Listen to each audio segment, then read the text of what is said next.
After 4 brutal years of investigation and litigation, a Utah jury needed less than 3 hours to find Kouri Richins guilty on all counts in the death of her husband, Eric Richins. Kouri's former attorney, Skye Lazaro, joins us with her reaction to the verdict. All this tonight on Courtroom Confidential.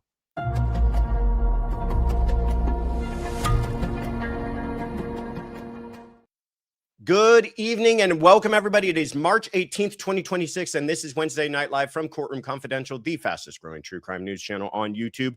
Thank you all so much for being here. We see that we have a lot of people already waiting, a lot of people joining us early. I'm glad to hear that. Hello, Rainy Day and Nana of 4, Hullabaloo, Jenna, Leia, Queen B, happy to be here. Kay Davidson, hey, hi all, hey Josh. Hello, right back at you. I'm so glad that everybody made it tonight because we have a very special guest. As I said, from the top, it is Skye Lazaro, who is a defense attorney in Utah. She was the defense attorney representing Kouri Richins initially, and she's also a good friend. So we're very glad to have her on the show. I know that she's been very busy in the last couple of days, getting a lot of people requesting her insights and comments on how things turned out.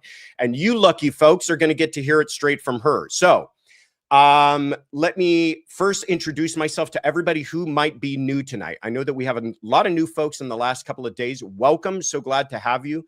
My name is Joshua Ritter. I'm a former prosecutor with the LA District Attorney's Office. I was there for about 10 plus years before I left to go into private practice as a criminal defense attorney. And we started this channel, Courtroom Confidential, with the idea of presenting to you both sides of the courtroom, both sides of the stories, both sides of the issues. And we hope that we do that. And this is a show that we call Wednesday Night Live. It is on Wednesday, it's at night, and it's live, and it's your midweek check-in on all things true crime. But tonight, like I said, we've got a special guest and a special episode because we're going to be talking about the reactions and fallout from the Kouri Richins verdict that took place just on Monday. After 4 years, ladies and gentlemen, since Eric Richins' death and now legally murder, that it took jurors 3 hours to reach a verdict. And we're bringing back something else tonight. We're bringing back our poll by popular demand. So after we've had a chance to chat with Skye, we're going to be running a poll the entire time for what we're going to do with our remaining time. Here are the 3 cases that you're going to have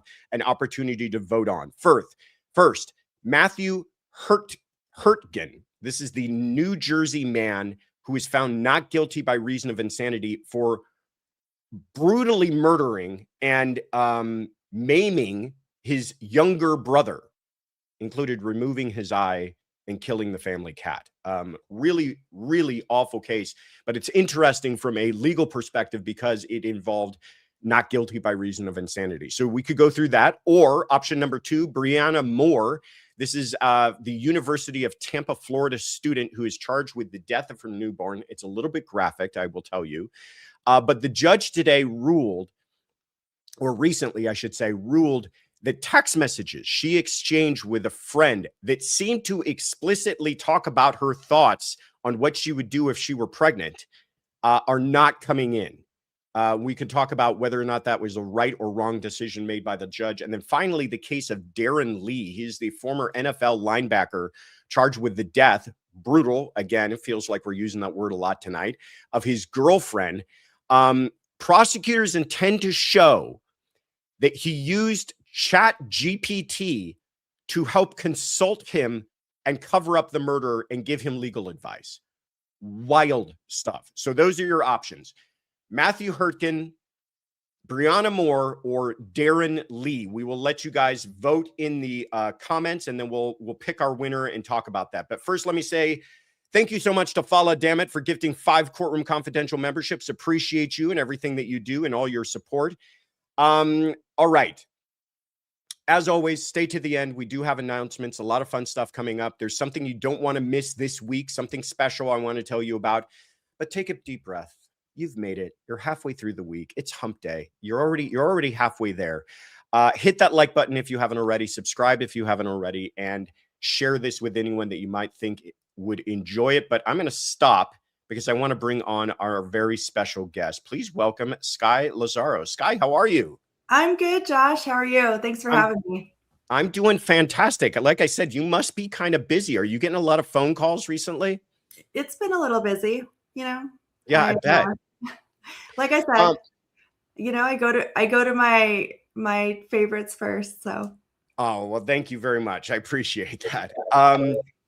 So we're all watching the closing arguments. And of course, you start to see the chatter online. Everybody goes, look who's in the background. Look who's sitting in the audience. And we were all, I think, some surprised, some not so much, to see that you actually decided to go ahead and attend the closing arguments. Tell us about that. Why did you decide to do that? Why was that important to you? As a defense attorney, you spend, or, any attorney, but particularly a defense attorney, you spend a lot of time with people. I represented Kouri during the entire investigation before she was charged. I represented her for a period of time before I had to get off the case. You spend a ton of time with these people, with their families. You get to know them. They're people to you. It doesn't matter what they're charged with, to some extent. Certainly with some people it does, or just their personality does. But, there's certain people that you spend a lot of time with. You spend a lot of time with their families. And just because you can't be their attorney anymore doesn't mean you stop caring about what happens to them or stop caring about, how the trial goes. I was really careful, to stay away so that I didn't do anything harmful to her, or give the prosecution some excuse to think that I'd waive some sort of privilege. But when the evidence closed, I actually reached out to her current attorneys who are friends of mine. We're in a small community. I, like them, we're friends, have a ton of respect for them, and asked, hey, I'd like to come to closing arguments. I'd like to be there to support Kouri and her family, and, did it with their blessing. Oh, see, I'm so glad that we had you on so that now that everybody knows that it wasn't that you just showed up, but they knew you were coming. And I suspected that at least, but I'm glad that you said a couple of things, because I think people fail to realize how long you may have lived with someone. And it's not just, I'm this person's attorney. You become this person's therapist. You are their like shoulder to cry on. You become an incredibly important part of this person's life, and the same to them. They become incredibly important to you. And sometimes these people are charged with or accused of really awful things, but doesn't mean that you don't form some sort of very unique relationship with this person. And I hadn't thought about too that you had a unique relationship with her than even her attorneys who represented her, in that you dealt with her before she was even locked up. How long after, can you tell us? And I'm going to say this up front too. I know a lot of people have questions.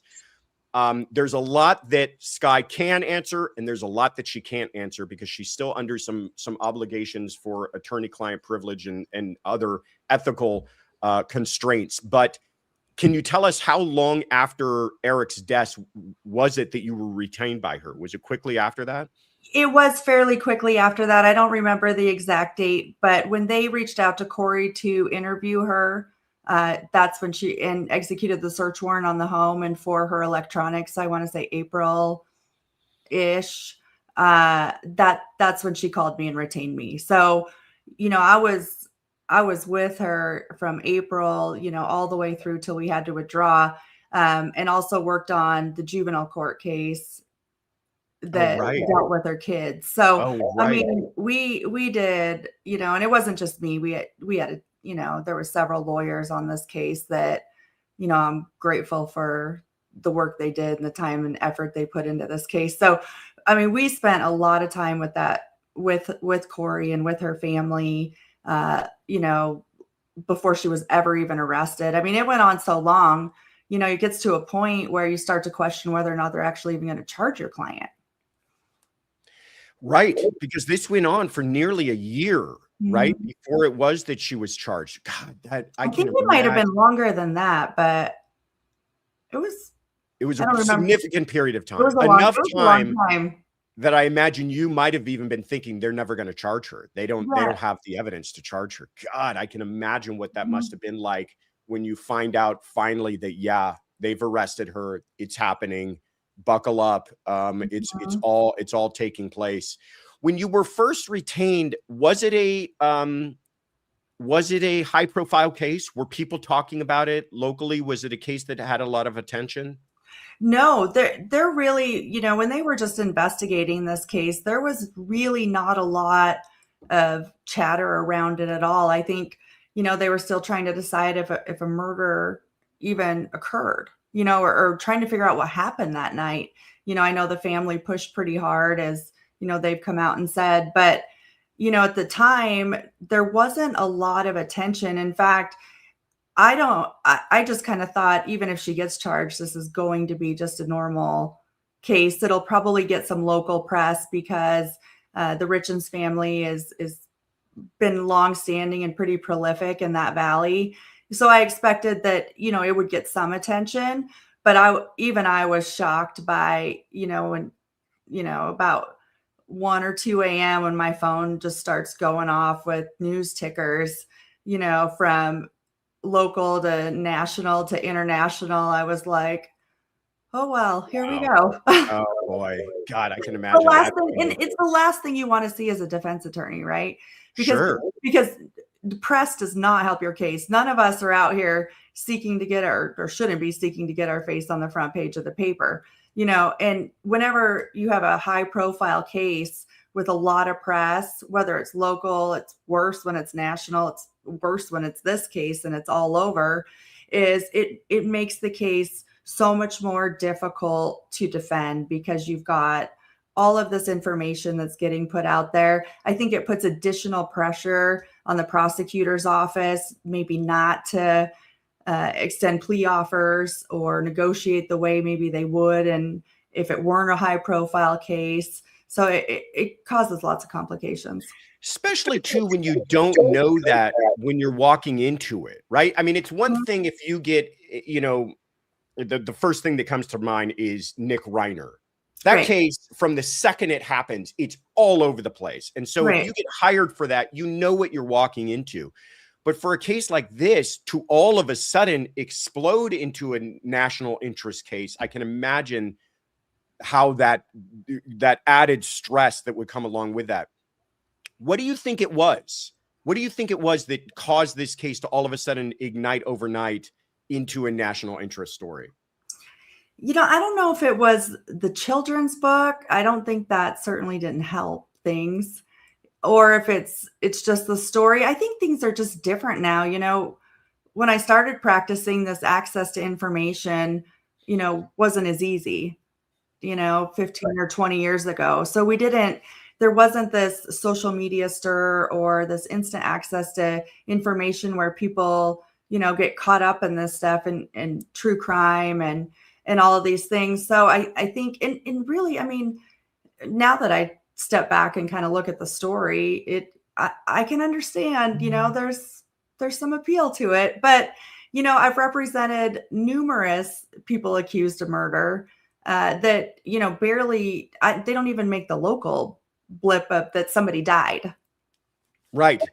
Yeah, it is. It fascinates me, especially being in this world now with the YouTube and the podcast, how some cases catch fire and other cases not. And it seems as though the facts and circumstances of them are remarkably similar. I mean, this is not, there are hundreds of cases going on right now involving spouse on spouse murders. Some of those get picked up, some of those not so much. But I think you're right. I think what made this the hook, right? When we're talking about the media, they're looking for a hook.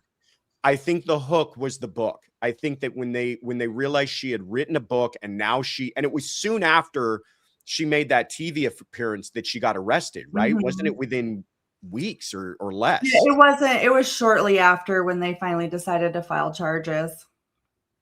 Right. And that must have been it. That must have been that the enough for media to kind of pick it up. And then it's an easy enough kind of one-liner for other media outlets to pick it up.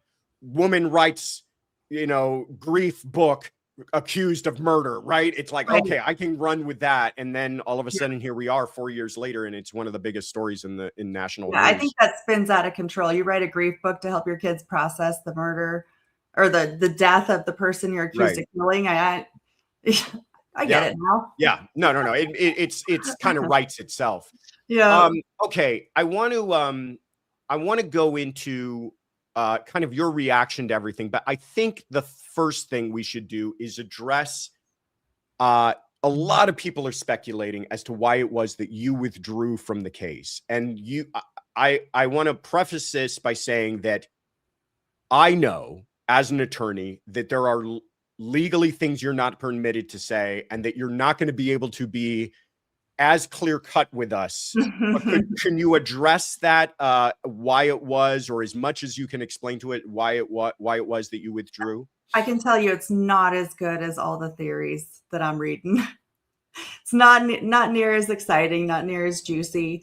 Okay. You know, there was a unwaivable conflict, as you know, that comes up in cases sometimes. There's nothing you can do about. We were representing her on multiple fronts, in the civil cases as well.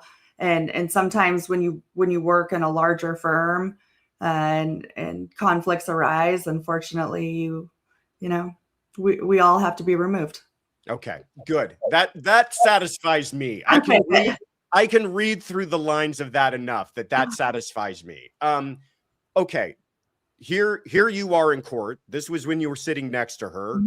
But during closing arguments, you're sitting behind her, very close.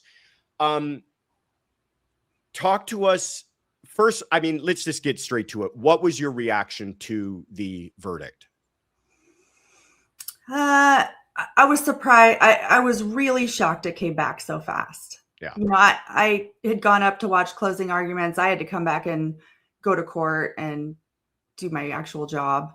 And I did not expect a verdict that day. I did not think that they were going to be out for a really long time. I didn't expect, days or weeks. But this was a 3-week trial. There were a lot of witnesses. There were a lot of videos played. There was a lot of evidence that was, entered and published to the jury. I just having done so many jury trials, you just kind of think, it's in the afternoon. They're going to go back. They're probably going to talk a little bit. They're going to eat dinner. They're going to go home because they're tired. And then they're probably going to come back tomorrow, go through things. And I kind of expected a verdict the following day or the day after. Yeah, I agree with you, because I always say this, that you got to realize it takes 12 strangers just some time to warm up to each other, right? Just some time to, I know that they've met each other before now. I know this isn't the first time that they've been in the same room, but now it's different. Now they're, maybe they're getting to know each other. They're picking a 4-person. They're trying to figure out what are they supposed to do. They've heard all those instructions from the judge, but they probably were not listening to much of it. And now they're trying to figure out their job, and it takes some time, especially too when they're ordering food. I always say, how long do you think it took them to just order food? Probably took a significant period of time. I've done day or 2-day, possession charges that, jurors have stayed out longer on. I mean, that's what really surprised me. Yeah. Yeah. This is one of the favorite pastimes of trial attorneys, is trying to read the minds of jurors and how long are they going to take, and when do you expect a verdict back? And you're always wrong. I've had same thing. I've had long trials that came back quickly. I've had short trials that took forever. I've had short trials that they've asked several questions. This jury didn't ask one question. No. Yeah. Do you and again, I don't want to put you in a spot, but do you look at that and say, I don't know if they gave it the proper amount of thought? That's a hard question to answer, because I don't know what the right answer is. Is there a magic number? Is there, nobody tells the jury this is how you have to do it. They just tell you have to agree and you have to follow the law. And then we leave them to their own devices, whatever that is. And if you've ever talked to jurors after, the things that they come up with that they think are important are never the things that you really spent hours laboring on in the case. It's always these seemingly weird parts of it, it seems. But I will say in a case like this, with this, financial crimes are not easy to, well, they're not really financial crimes, but the fraud and the forgery, I mean, those are wholly different than looking at elements. And they have to be able to connect the evidence, or they should, as they're instructed, connect the evidence to the elements and go through them one at a time. That's why I would have expected this to take longer. When it comes back this fast and they've ordered food, and like I said, I mean, who knows, but it tends to give the at least look that they already had their minds made up, or there wasn't a lot to talk about back there. I will say it certainly fuels those suspicions, right? People who already think that maybe she didn't get a fair shake are going to certainly point at that to say, here's another indication. Shy Gal, thank you so much for the super chat. That's so kind of you and so generous. Says, we are so excited you are with us, Skye. You are amazing attorney. Lucky us. Oh, that's very kind, Shy Gal. And Kibi 1902, thank you, says, Skye, I read about your life story and career and have so much respect for you. Also, your hair is gorgeous. You're an inspiring woman. Oh, there you go. Thank you. I appreciate that. And Court Lurker, thank you, says, very big fan, Skye. You're wonderful. If I needed a lawyer, you or Josh is who I'd call for sure. I love both of your scruples and passion. Super juiced, and thank you both. Can I come back all the time? Say that again? Can I come back all the time? Yeah, absolutely. Yeah, if Court Lurker gets in trouble, it looks like you and I might be in competition with each other to sign. Or we could just co-counsel it. Oh, okay, perfect. I love that. I like it. I'm going to make you do all the work, though. I'll sit second there. Okay, let's get to your reaction to the closings. Were you able to watch all of it, prosecution and defense? I was. What did you think, first of all, of the prosecution? And again, I know you work in this county. I know you know these people, but what did you think? I think it's a typical prosecutor's closing. I think, they marched through. I thought his PowerPoint was good. I thought it was effective, the way that he used it. But it's kind of what you'd expect, that they, go through the elements. They kind of march through it like these are the things that need to be important. The defense at one point or after his closing raised some issues about some statements that were made. I don't necessarily want to weigh in too much on those. I think that's probably for maybe an appellate court. Yeah. But you got to be a little careful when you're a prosecutor not to get, you can't get too close to the line. Yeah. Yeah. I'm not going to make you comment on it. I'll comment on it. I liked it. You're talking about the part where he drew attention to kind of her demeanor in court and some of her facial expressions. And as a former prosecutor, I was kind of like, go. I like that. I like when they point out that there's a living human being here in the court that's accused of this crime. And I think it's effective.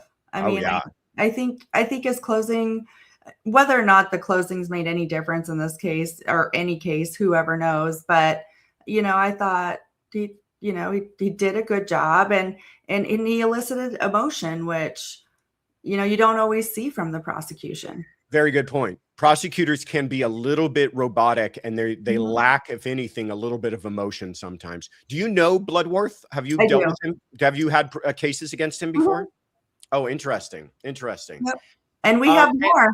We're not done. Yeah, right. Yeah, you'll see him soon. And I know Kathy Nestor and Wendy Lewis too.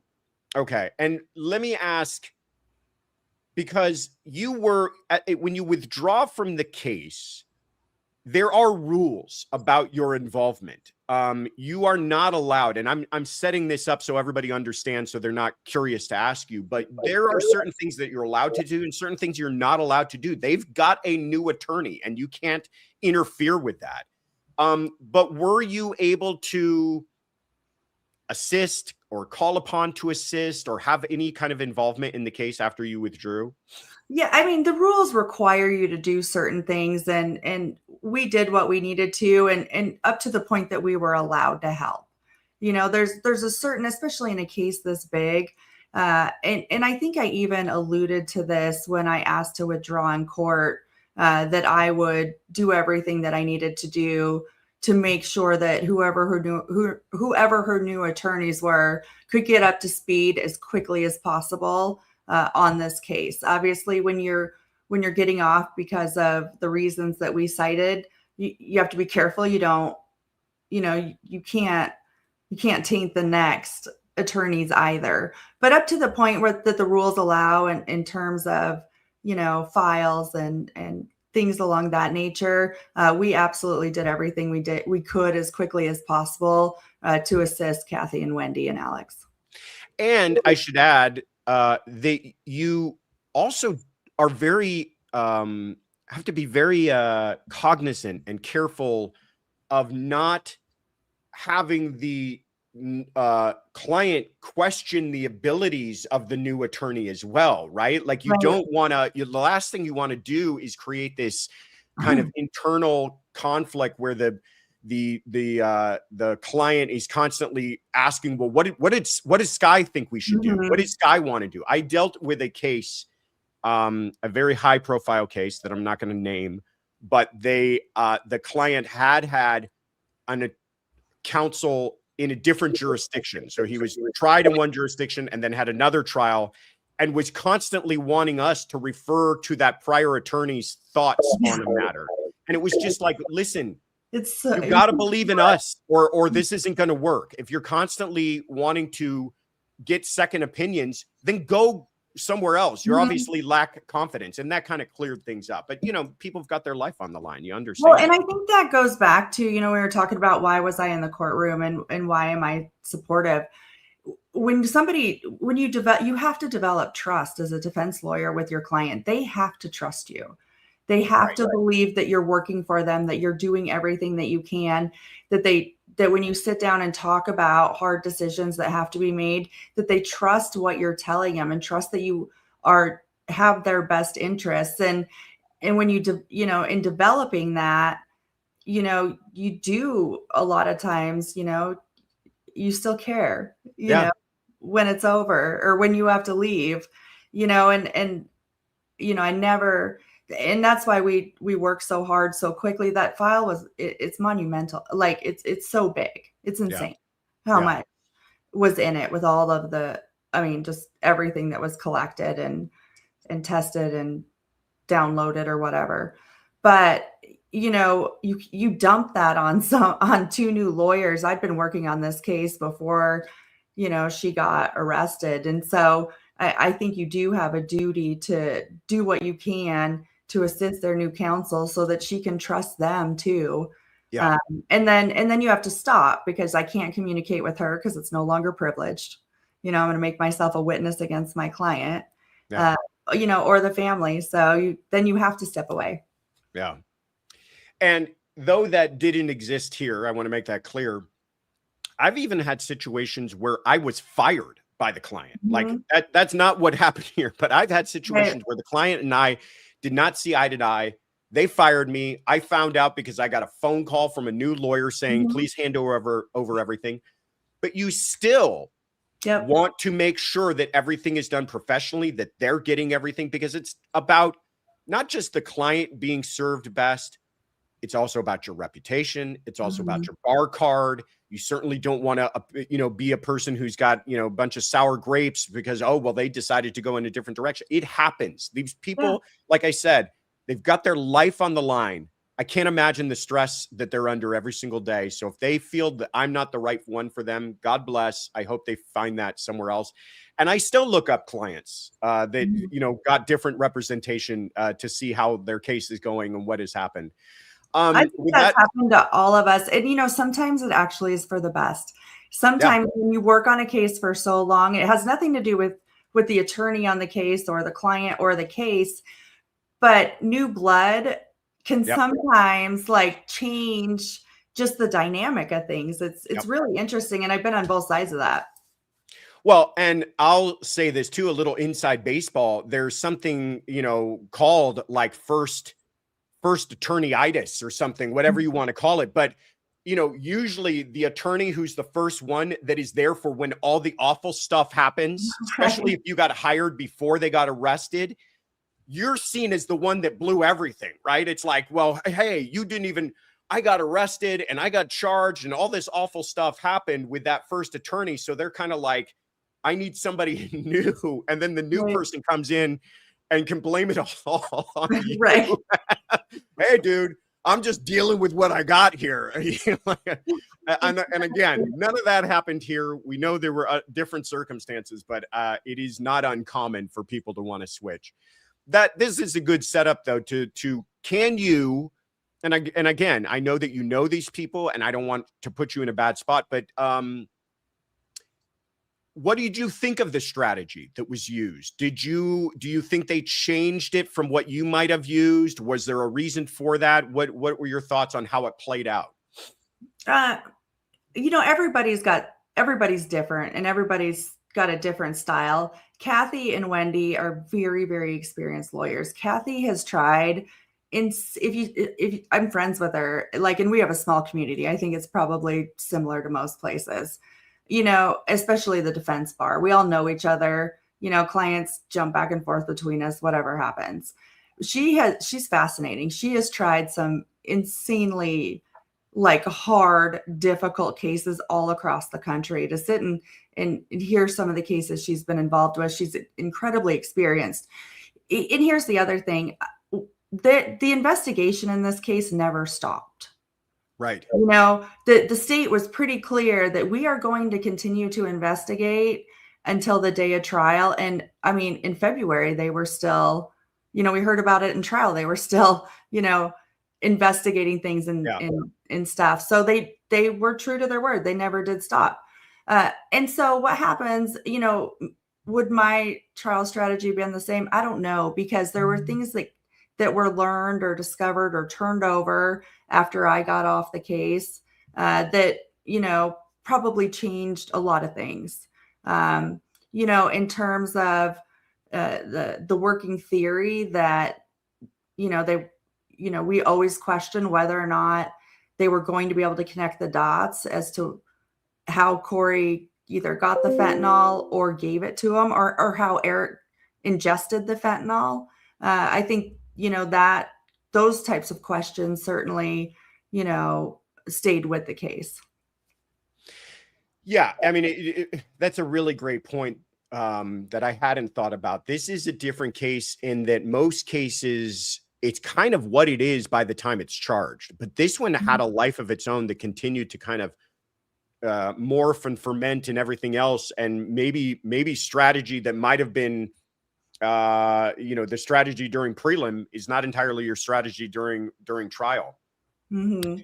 Nana of 4, thank you so much, says, is Kouri being charged for forging documents to be a beneficiary on Eric's mom's account? Do you know that? I'm not sure about that. So she still has pending charges. Yeah, she's still got a trial coming up. Yep.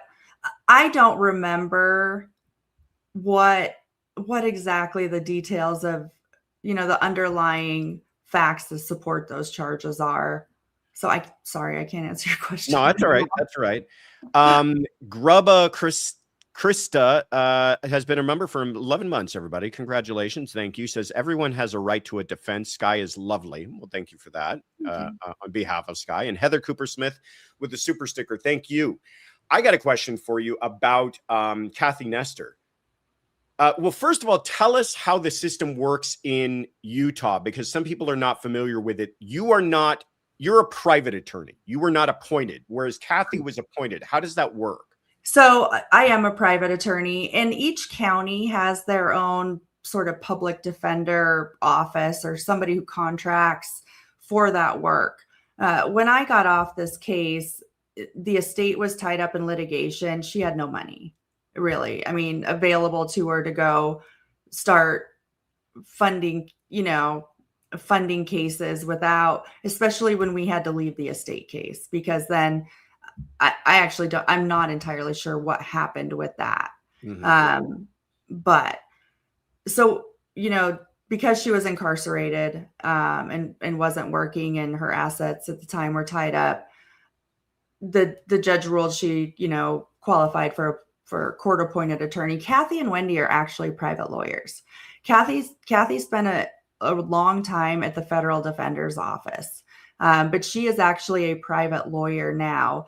And the private attorney or the public defenders up in Summit County all showed up to the hearing when I withdrew and said, we can't take it. We don't have the resources. We don't have the time. There's no way. This requires a team, because up there they just have contracts with individual, private, actually, like just individual attorneys that do the public defender court appointed work up there, and they're paid however their contracts pay them.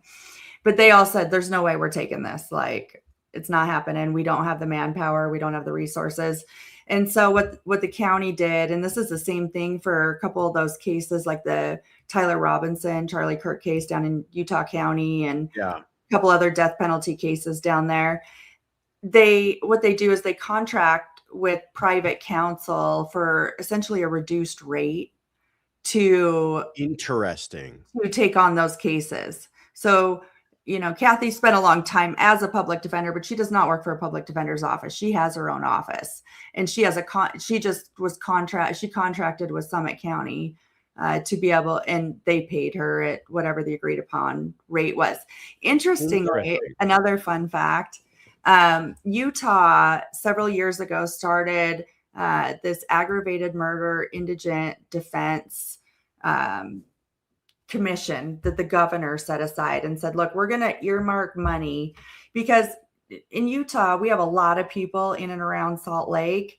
And then the rest of the state, like the majority of the population is all around here. And then the rest of the state is very, very rural, ranches or desert or whatever. So what the state said was, look, if those counties need to bring a capital case, there's no way, it would bankrupt the county. They could never fund it. And there's nobody there qualified to actually do them, because you have to have specific qualifications. Right.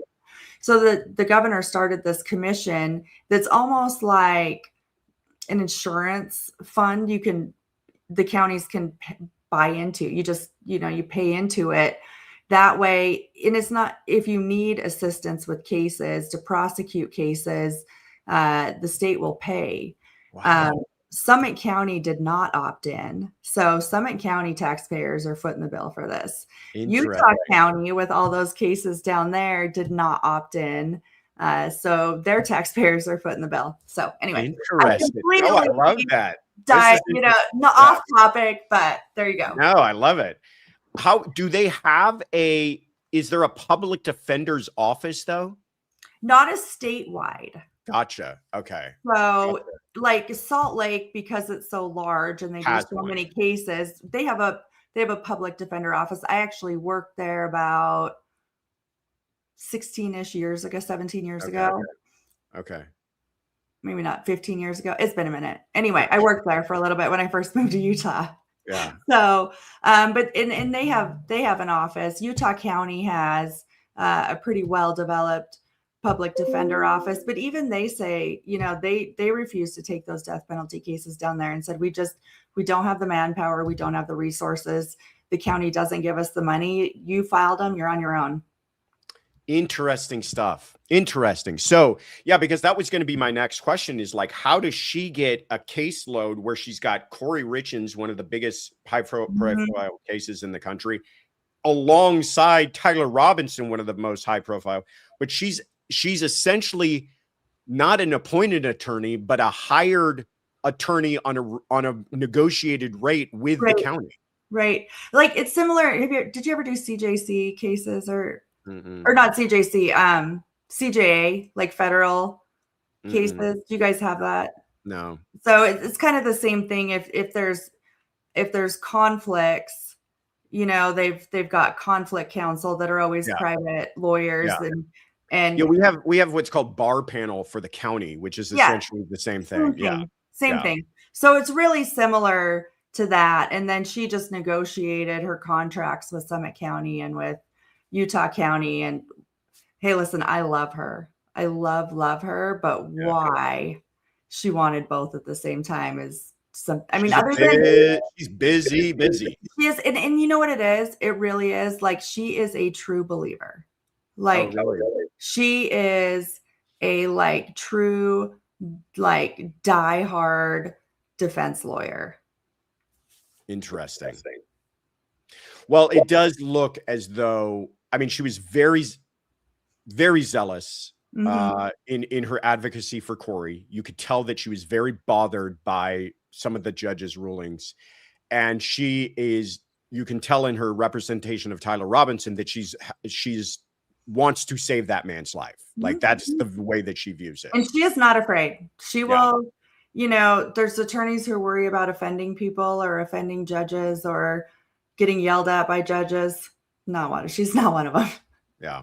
So last couple of we got a question here from Shy Gal. Thank you again, Shy Gal. Says, was a plea ever an option for you from your point of view? And before you answer this, I'm going to say plea negotiations are one of those things that are confidential and never disclosed. So maybe if you have a clever way of answering in a hypothetical, but if would it have been something you would have discussed with her if it was an option? We have an ethical obligation as attorneys that if a plea is offered to our client or we're having talks about what may or may not resolve a case, we have to go discuss it with them because one of the few, there's a few things that only the defendant gets to make a choice on. And, it's whether or not they want to testify and it's whether or not they want to plead.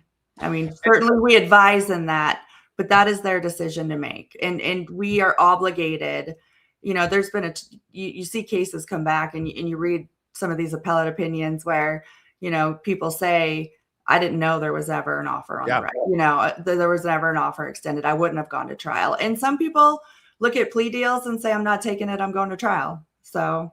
Yeah. And it's a dead serious thing too. There are situations I have heard of where attorneys did not explain to their client that there was an offer because they felt the offer was so ridiculous. I mean, it's not that they're, it's not even sometimes bad intentions where the attorney like wants to go to trial. It might just be that they felt that it was a laughable offer and they haven't really explained it to their clients and they've gotten in serious trouble for it, for not telling them, hey, this is the offer. You go to trial and lose and your client goes to prison. Exactly. And they find out that, hey, they were offered prison, but it was less than what they're getting now. And you didn't tell me. Yeah. Yeah. I have a couple of more kind of juicy questions, but first I want to know, I'm a big fan of Judge Mrazek. I obviously don't know him, never practiced in front of him, never seen him. Have you practiced in front of him? Are you familiar with him? What were your thoughts? And again, I know that you work out there. And I don't want to put you in a spot. We got it. There's rules about this too. Yeah. I have practiced before him. I have cases in front of him now. So, I have to be pretty limited. Yeah. I will say we're lucky. I feel I practiced in a number of places and taking cases in other places. And we have a good bench here. And okay. in this place. Yeah. I'm not going to push you any further on that. I will say I was a big fan. A lot of the people that follow us and our chats and everything are big fans of him as well. All right. I want to talk to you about the walk the dog letter. Do you feel, I'm going to try to just make this, allow you to comment on it as freely as you want, but it was I think a powerful piece of evidence for the prosecution. Something that likely will come up on appeal. You are referenced in it, which is interesting, and I'm sure may have caused you some grief. But what are your thoughts on this piece of evidence? I mean, that's something that we litigated.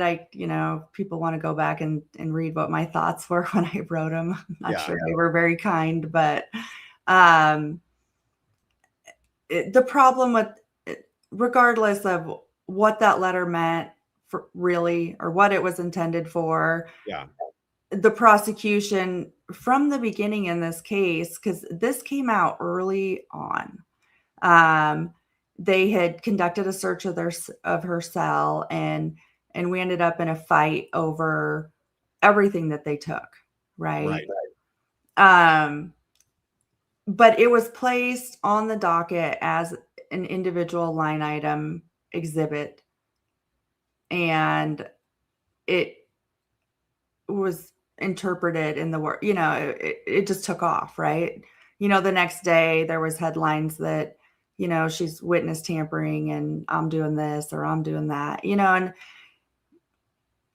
like I said, I can't talk a lot about it because I think this will be an issue for appeal.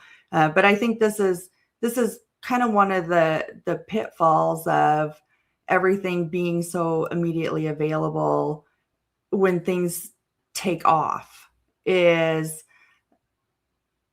you don't, it became viral by the time I woke up in the next morning. There was nothing you could do to even put out a competing narrative if you wanted to. It had already taken a life of its own, and it just never stopped from that point on. And those types of things can be, obviously very damaging to your client. Yeah. And Laura Geary, I think we've already kind of answered this, as did the walk the dog, let her hurt your reputation. It's just one of those kind of landmines that you don't even realize is existing, and how it's going to take on a life of its own. And then all of a sudden it does. And you just got to kind of deal with it, but put the client first and move on. So crazy situation there. June Sidla, she told me how to pronounce this. Sidlauskas says, thank you so much. Will Kouri stay in the jail or go to prison until her next trial? Will she also be in front of the same judge for the trial? Do you know the answers to these? I know I do. She'll stay in jail. She'll stay in the Summit County Jail until she's sentenced. Okay. In this case, at that point, I mean, there's two options. It's either going to be life without parole under the statute or 25 years to life in prison on count one. I don't think it matters what happens with the rest of them at that point. From a practical standpoint, but yeah, I got a question. How would the judge decide between the two? That's his decision to make. Entirely his discretion. Mm-hmm. Oh, okay. So he's not compelled to give her anything. He can choose between 25 to life or life without parole. Yep. And we have indeterminate sentencing here. So the Board of Pardons and Parole, if she's sentenced to life without parole, that is what it is. Like, okay. She's not getting out unless she wins on appeal, and it comes back or something. Okay. If she's sentenced 25 years to life, then that's the decision that's the extent of the decision that he makes. He can make a recommendation on the following counts as to whether or not they run concurrent or consecutive, but whatever degree they are, that's what they go to the prison on, whether it's like 1 to 15 or 0 to 5 or whatever it is. And then the Board of Pardons and Parole are the ones, if you're eligible for parole, they're the ones who evaluate the case, and they'll give an initial original hearing date.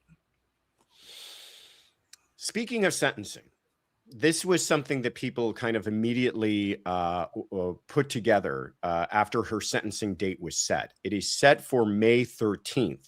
And people have now realized that is Eric's birthday. And I'm curious, do you think that was intentional on the part of the prosecution? I've got some thoughts. I know that they didn't consult with you, but I've got some thoughts. And I'm curious, do you think the defense was aware of that? Is it just kind of a coincidence that caught everyone off guard? I don't know, but it is darn bad luck.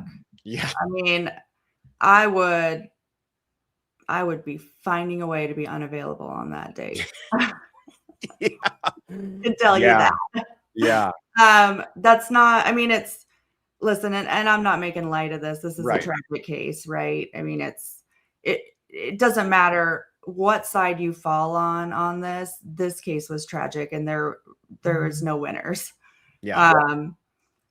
But I will say there are things that you want to avoid, and having a sentencing for your client on the victim's birthday is one of those things that is not going to be helpful to you if you're trying to keep her from getting sentenced to life without parole.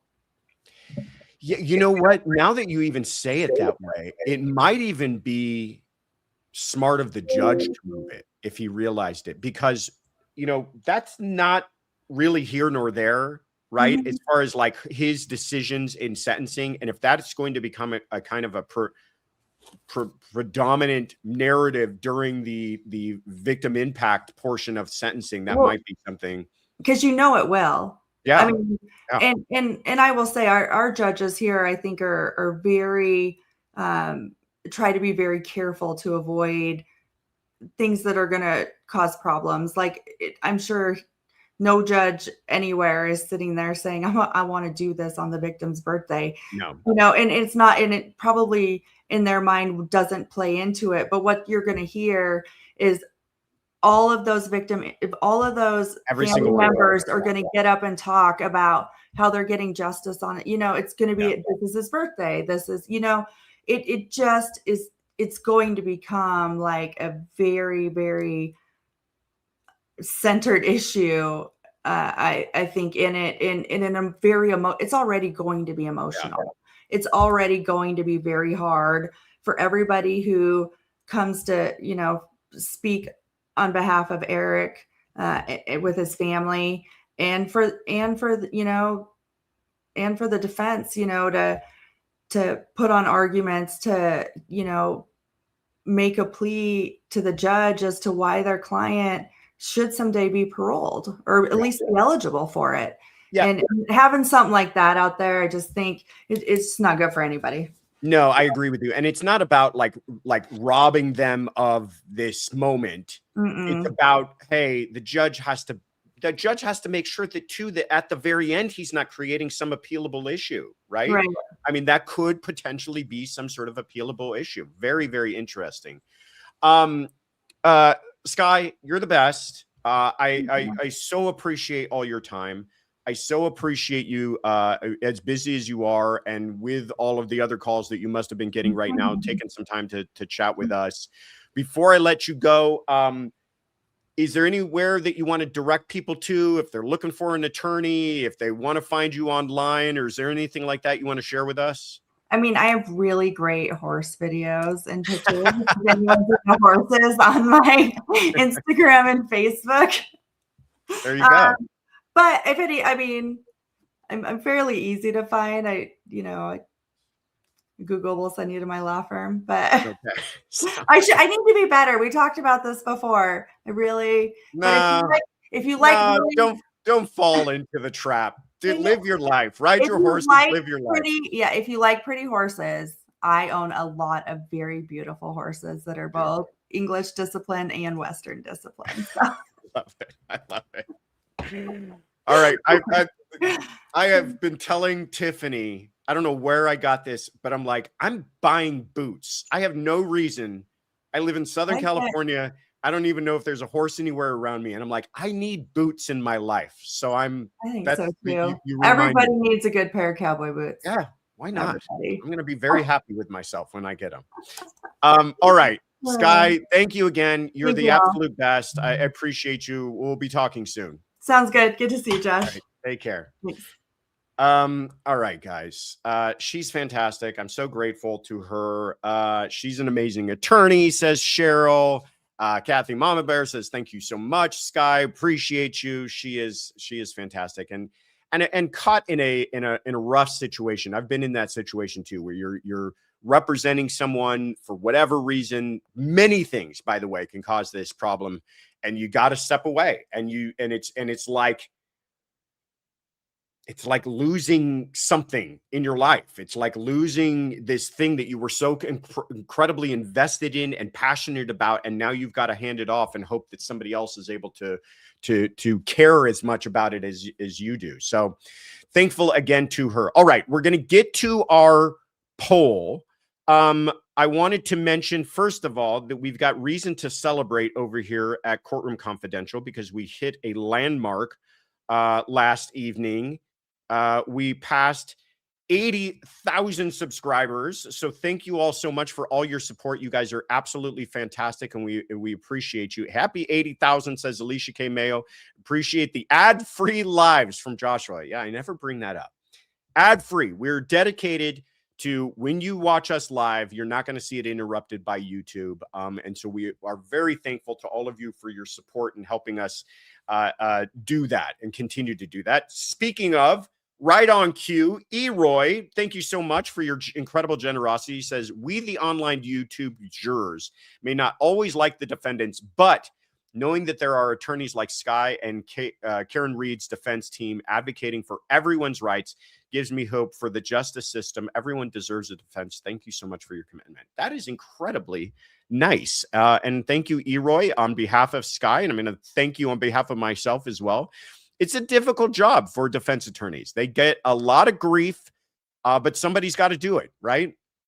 CJ in LA, thank you so much, says, thank you for a thoughtful conversation. Thank you, CJ in LA. Don't go away, anybody. We do have some other stuff to chat about, and then I'm going to give you some announcements that I don't want you to miss. But first of all, let me thank Julia Miller for gifting the memberships. Appreciate you, Julia. All right. Do we have our poll results? Again, it was Matthew Hurtgen, Brianna Moore, and Darren Lee, and I think we have time for at least one of those, and then to get to some announcements. So, drum roll, please. Kaylin, who won our poll?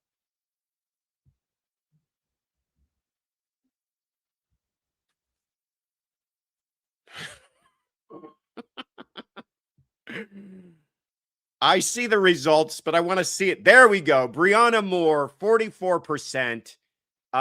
Good one. All right, let's get into it.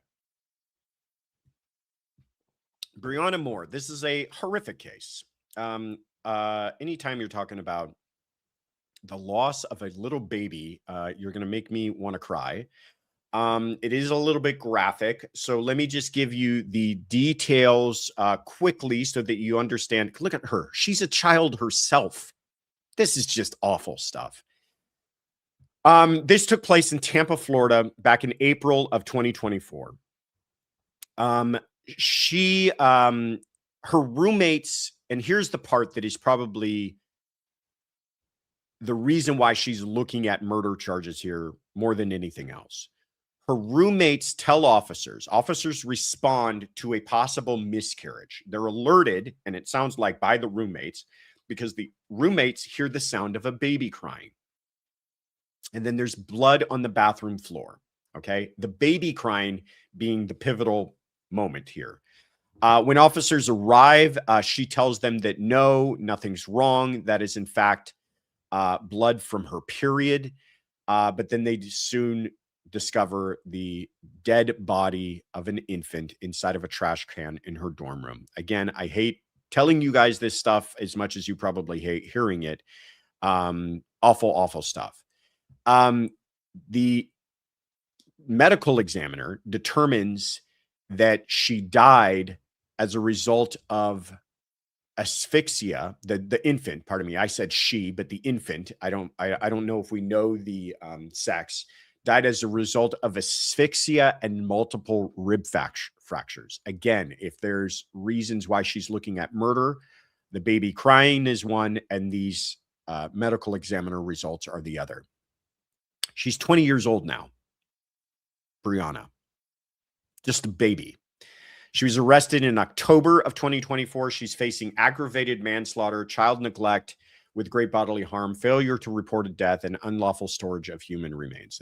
They basically kind of threw every issue at her that they could. Now, the reason that we're talking about this, though, is that the judge just recently made a decision about text messages. And you remember, we've talked many, many times in the past about what can come in as far as statements from the defendant. And usually it's everything. Usually it is anything and everything that has come out of a defendant's mouth or typed on a defendant's keyboard or phone is going to come in under the hearsay exception for party admission.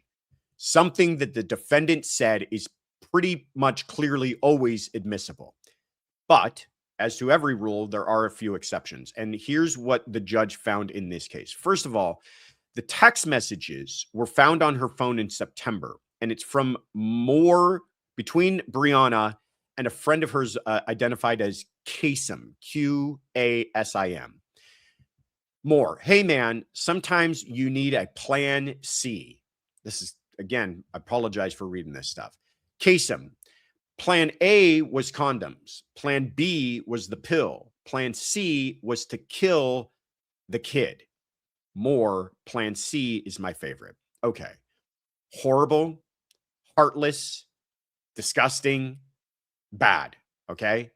Here's where the judge comes out on this, though. The judge did not allow it for a couple of reasons. One, this text exchange took place when Moore would have been approximately at most 4 weeks pregnant. That's huge and that's pivotal, okay?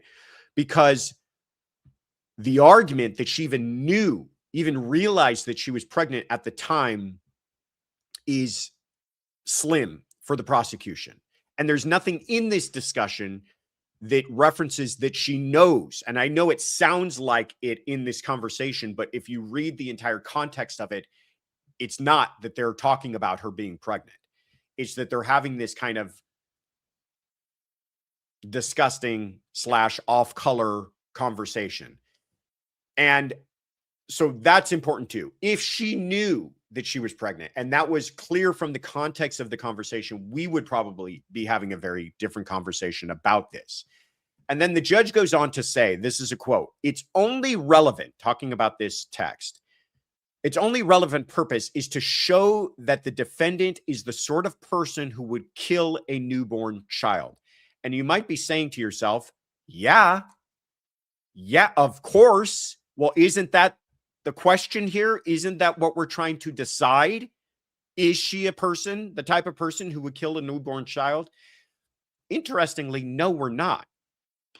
We are trying to decide, is she the person that killed a newborn child? Not is she the sort of person or kind of person?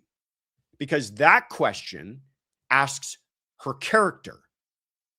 Does she have the character of?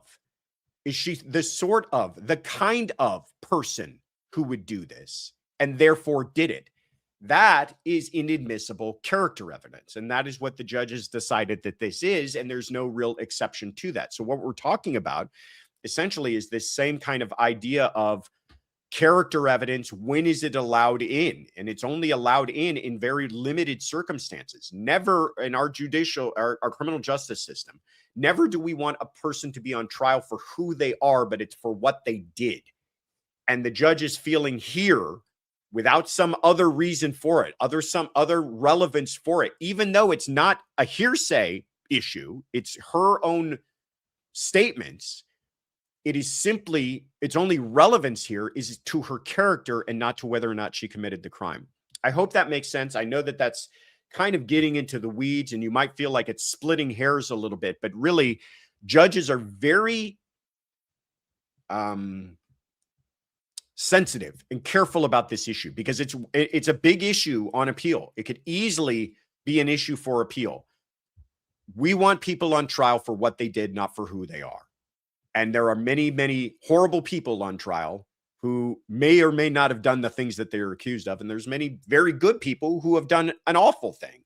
And we don't want trials to come down to that. So anyhow, glad that you guys picked that one because I thought that legal issue was very interesting. The other cases, I'm sure we're going to be getting into someday soon here on Courtroom Confidential, especially that one, the Darren Lee one dealing with AI. And actually, we're probably going to be talking about that this Friday on the weekly rap sheet on Fox Nation, which I will get to in a moment. But first, let me thank Michael Garnett. Thank you so much for gifting the membership. Appreciate you, my friend, and appreciate you being a part of the crew. All right. Hemi Girl, thank you so much for the super chat. Says, do you think the way Lewis was in the closing had an impact on the jury? Felt aggressive? Oh, talking about going back to the Kouri Richins case. I don't. I don't think Skye said this herself. It's rare. It's rare that a case will come down to closing arguments. It's rare that much can really be done to persuade those jurors in closing arguments. Usually they've kind of made up their minds on the evidence, and closing arguments are more about kind of packaging it all up for them neatly so that they understand the issues when they go back, so that they understand how the facts apply to the law, so that they have some talking points for perhaps those jurors who do have some questions. But I don't, it's rare that you got a situation where there's 12, and I know I keep saying 12. I know it was only 8 in this case, that there's 8 sets of eyes looking back at you who are like, we don't have any idea what happened here. Please explain it to us in closing argument. So she was aggressive. Perhaps you might interpret that as aggressive. Others might interpret that as zealous, but I don't think it really changed anything for jurors. And to Skye's point too, 3 hours. Yeah, it's quick, but jurors can get a lot done in 3 hours. And did they come back there kind of with their minds made up? Maybe a little bit. Are they instructed to not do that? Yes. Are they instructed to keep an open mind? Yes. Are they instructed to not deliberate? Certainly. But thinking to yourself how you feel about a case is not deliberation. Talking amongst yourselves is deliberation. And, you got 8 people who went back there and probably sat there for weeks paying attention. And where they arrived at is, I don't really have a lot of issues with this. I'm not seeing a lot of reasonable doubt. Let's all take a moment to talk about this. 3 hours, you can get a lot done in that time. I commend them. And there's nothing that I'm hearing so far that would make me think that they are not, had not been doing their job. Oh, should we play that clip from the juror? We got it. I meant to play this earlier. I'm getting 2 blank looks from you guys. Yes? Okay. Speaking of, let's play a clip from one of the jurors, because this is kind of a good moment now that you guys have kind of brought up this issue. I meant to talk about it earlier, but I kind of, as sometimes I do, skip past my notes here. So this is the jury foreperson actually spoke to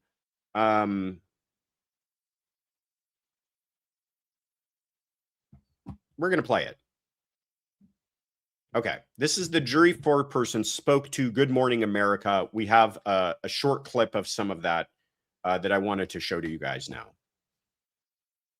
There was never a not guilty check with anything, with any element, nothing. Even though it was just 3 hours, I felt like we came into that deliberation fully loaded to evaluate the case and to look at the evidence. We had to zoom in on these little bits of evidence and kind of ignore all the fluff and ignore the drama. We were so pent up with so much information and emotion. And so we decided to just go one by one around the table and just let it out. The jurors shocked when they were told about the book in the final days of testimony.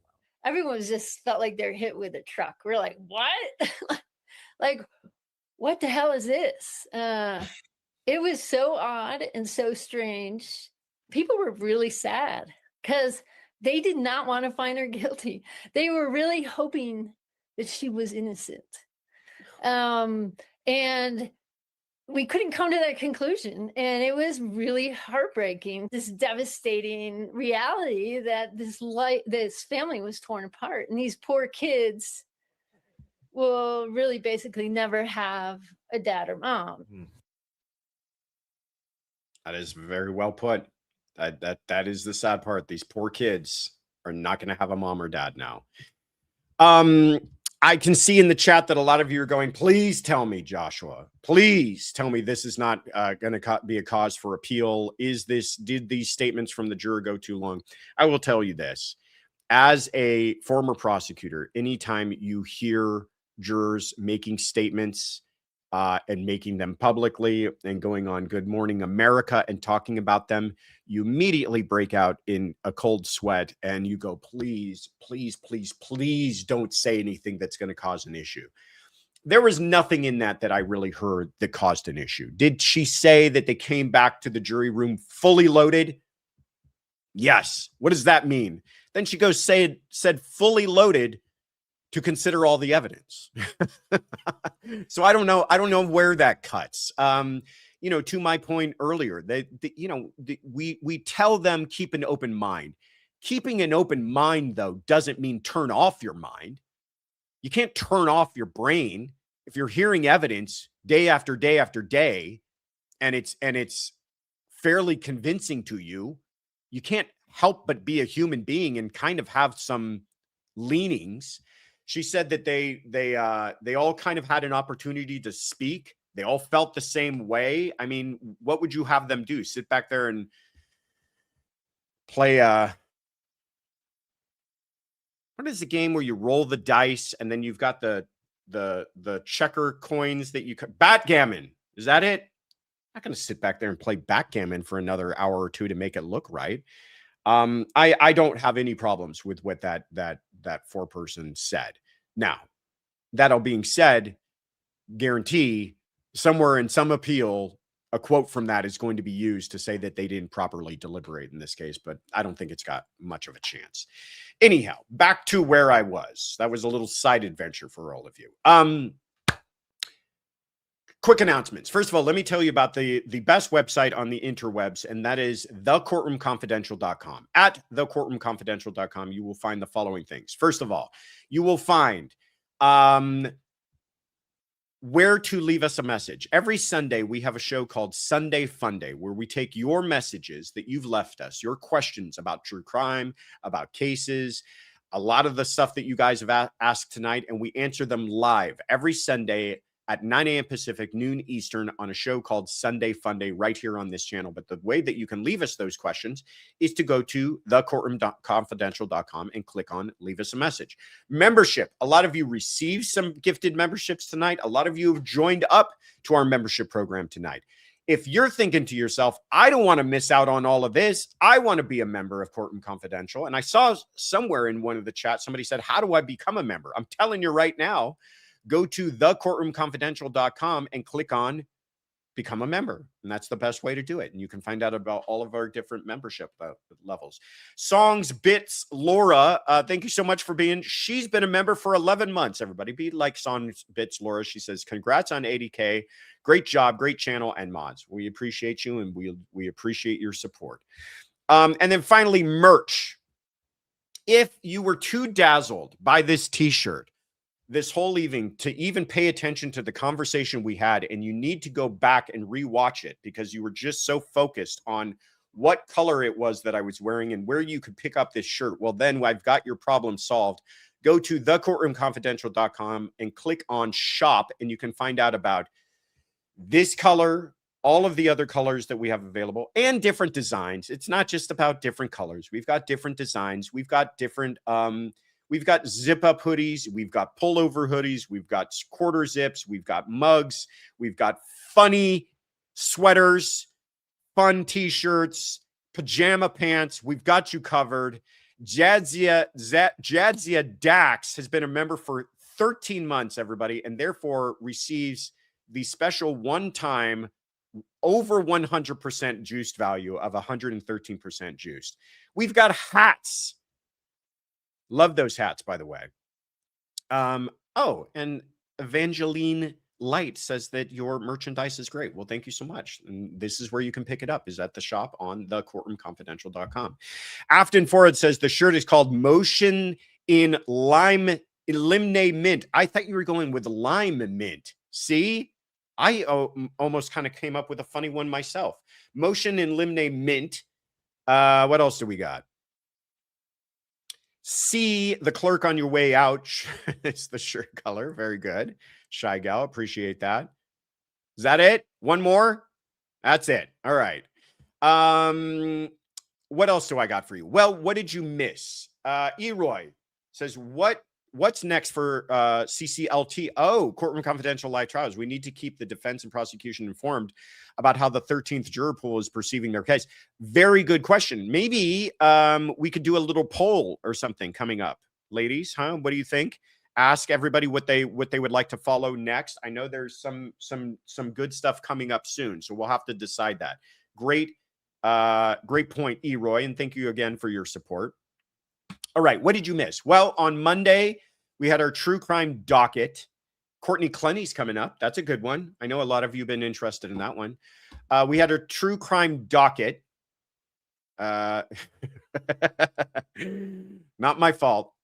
That was on Monday, where we sat down with Kathy from Gossip, Rumor, and Innuendo. And let me tell you something. If you guys have not had the pleasure of Kathy from Gossip, Rumor, and Innuendo, do yourselves a favor and watch Monday's episode. She is an absolute treasure, and we love her, and we love having her on. And we watched as the verdict was coming in. It was just perfect timing. So please check out that episode. We had a lot of reaction, and it's just worth it to watch it for Kathy. Tuesday, I was on Nate Eaton's channel. That is East Idaho News Courtroom Insider. He's got a huge channel over there, and I was very honored to be asked to give some reaction to the Kouri Richins case. So please check that out. If you do, please send them some juice boxes and let you know it's coming from us. Nadine Franson says, happy to be here, new subscriber after seeing you yesterday on East Idaho News. So impressed. Well, there you go. Thank you. Appreciate that. Subscribed when I saw you on Nate's channel today. Hi from England, says Lev the Wonder Dog. Levi the Wonder Dog. See, I would get it eventually. Levi. See, just give me a little bit of time and I figure it out. Well, thank you guys so much. I'm so glad I went on Nate's channel then. And for everybody who hasn't seen it or doesn't know about Nate's channel, please go check it out. He's got a great channel there, and he's a great guy. He's a fabulous reporter and has a lot of great insights as well. All right, stay tuned then. Have you heard about the hottest new show on YouTube? It is the members only Tea Time with Tiff, coming this Thursday at 1 p.m. Pacific, 4 p.m. Eastern. Tiffany is the CEO, COE, and heart and soul behind Courtroom Confidential. She also happens to be the love of my life and my wife. She does a special members only chat. What is it? Just a hangout on Thursday. So that her members only Tea Time with Tiff is taking place this Thursday at 1 p.m. Pacific, 4 p.m. Eastern. Don't miss it, everybody. And then that same day, if you are part of our For Your Eyes Only membership level, we do a quarterly Zoom meeting. That's one of the benefits. So the quarter's coming up. So this Thursday at 4 p.m. Pacific, 7 p.m. Eastern, we're going to be sending everybody who's a For Your Eyes Only or crew member a link, and we're going to have a little Zoom chat. That should be fun. I'm looking forward to it. Then on Friday, two things. Tiffany says Josh's interview with Emily Campanos, that was spelled wrong, podcast is posted on Fox News YouTube today. Oh, fantastic. Yeah, we sat down and talked. I actually sat with Chanley Painter from Court TV originally, now with Fox News, to talk about that. So thank you for that, Lee in Tennessee, I think. Appreciate you for pointing that out and letting everybody know. Friday, speaking of Fox Nation, it is a great live. Watch you on Nate's show, says Cheryl. Thank you. This is a show that I co-host alongside Paul Morrow and Donna Rotuno on Fox Nation called The Weekly Rap Sheet. This week, it is going live at 11 a.m. Pacific, 2 p.m. Eastern. We're going to be talking about these cases: Kouri Richins, the Ashley Buzzard case, and AI's intersection with the law, which was kind of what we were going to get into if we had talked about the Darren Lee case. I think that's one of them we're going to get into. So here's my invitation request to all of you. If you can, please email us a question regarding those cases. Kouri Richins, I know you got a ton of questions. Ashley Buzzard, I know you got a ton of questions. AI, very interesting topic, at theweeklyrapsheet@fox.com. Send us an email at theweeklyrapsheet@fox.com. It's totally free, and we will read it live and answer your question. It's fun. And then finally, if you're still got more questions in you, then Sunday Funday is coming up this Sunday. Leave us a message at thecourtroomconfidential.com, and we will answer those live at 9 a.m. Pacific, noon Eastern. And last thing, coming up in May in Las Vegas, May 29th through 31st is CrimeCon. We're going to be there. Nate Eaton's going to be there. It's going to be a really good, fun time. And we've got 2 good reasons for you to show up now. Well, we got several good reasons. Nate Eaton's one of them. We're going to be there's another one. It's in Vegas. That's a third. We get you 10% discount if you enter the word courtroom, all in caps, all one word at discount. And we've got a exclusive t-shirt that we're going to be releasing for CrimeCon. We've co-branded it along with CrimeCon. We're very proud of it. It says, "Let's keep it rolling" on the back, which we thought was very clever. If you know, you know. And to our members, it will become available at April 1st. So starting April 1st, we're going to be sending out a link to all of our members to be able to pre-purchase this so that you can wear it proudly at CrimeCon. So thank you guys all so much for all of that. All right. One last thing. It's the name game. I would like to thank the following members so much for being a part of our wonderful crew and family over here. But first, let me thank Shauna Merbohi for becoming a member. Be like Shauna, everybody. Euphilian, be like Euphilian, everybody, and become a YouTube member. Kel1112 just became a member. So if you want to be like those folks or these folks, go to thecourtroomconfidential.com. Let me thank Bloody Drop Bear, Cammy Harbaugh, Freeze Frame Pam Out, Ms. Leah 710, True Crime Tuber, Denz Leonard, Nikki Morel, Plant and Puppy Lady, Love and Girl 0077, Hopic 59, Mindy's FS 777, Freedom Lover, Pretty Lies and Alibis, I know them, Belle Boo, Elizabeth Franks, Melissa Bonham, Lydia N, My Circus, My Monkeys, Gamer Mom, Ann Eva, Marsh, Tonella, Sherry Dampier, Ann Strauss, XMX18, Elbow Koyo, Lesmish, Granny 5 praying for more. Granny, I'm guessing that's Granny of 5 praying for more. C-Web, Librarian Barber, interesting duo. Christopher II, Irene L, Yvonne Oreo, and Official English Rosie. That wasn't too bad. I give myself about a C- on that one. Thank you guys so much for becoming members. We appreciate all of you. Special shout out and thank you to Skye Lazaro for joining us this evening. She's the best. Let me give a special shout out and thank you to Afton's, Shy Gal, Kathy, and Therapist You Know. They are the best mods on the entire YouTube planet. Kaylin, can't thank you enough. You're always the best and always quick on the draw. And Tiffany, you are the best thing that ever happened to me. Take care, everybody. We will see you all on Friday. Bye-bye.